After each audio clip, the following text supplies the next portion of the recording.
Santé toujours avec l'enquête. Voilà 5 ans que le Covid a chamboulé nos vies. Aujourd'hui encore, on estime que 65 millions de personnes souffrent d'un Covid long dans le monde. Et parmi elles figurent des enfants pour qui la vie a basculé du jour au lendemain dans l'incompréhension des parents mais aussi des soignants. L'enquête fait aujourd'hui la lumière sur cette maladie méconnue. Un sujet de Radouane El Baroudi et Romane Bonnemé.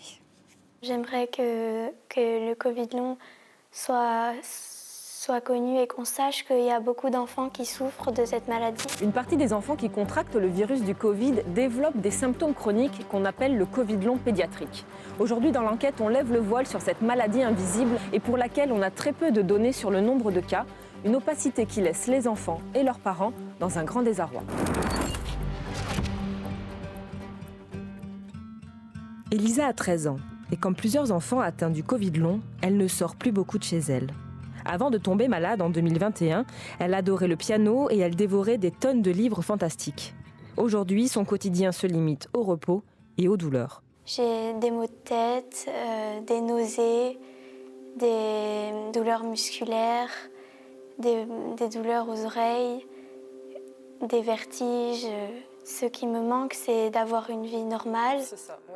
Face aux souffrances de leur fille, les parents d'Elisa ont longtemps cherché des réponses médicales. La première étape, c'est d'avoir un enfant qui vous regarde dans les yeux, qui vous dit « papa, j'ai mal » ou « maman, j'ai mal » et vous ne sachez rien faire. À force de solliciter tous les contacts possibles et imaginables, notre médecin traitant a essayé aussi, etc. On a voulu en savoir plus et donc ça nous a amené jusqu'à Rome dans un service pédiatrique qui connaît la maladie. Nous contactons ce docteur en Italie. C'est lui qui a confirmé le diagnostic d'Elisa.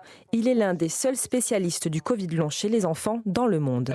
Unfortunately, chronic post-viral syndromes like long COVID, despite being described since years or decades, and I think these conditions are still neglected as simple psychological problems, and this is why I guess many patients are struggle to have their diagnosis recognized. Après la difficile étape du diagnostic, l'INAMI met en place un parcours de soins.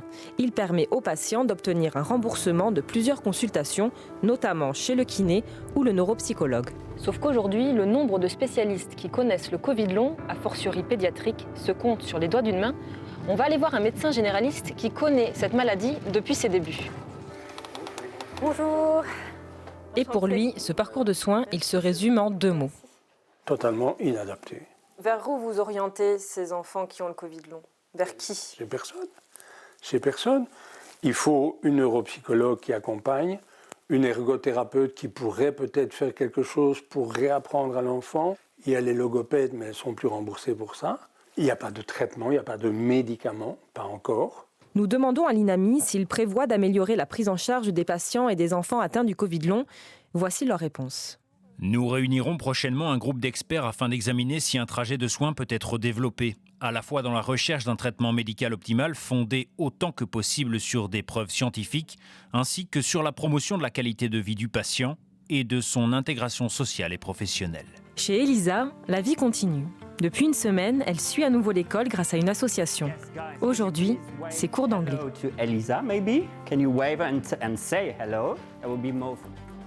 Vous avez des doutes sur des symptômes que présente votre enfant ou vous-même, vous souffrez du Covid long? Il y a 1 an, une association a été créée pour et par des personnes atteintes de cette maladie pour faire passer un message clair, mieux former les soignants et investir pour soutenir la recherche thérapeutique.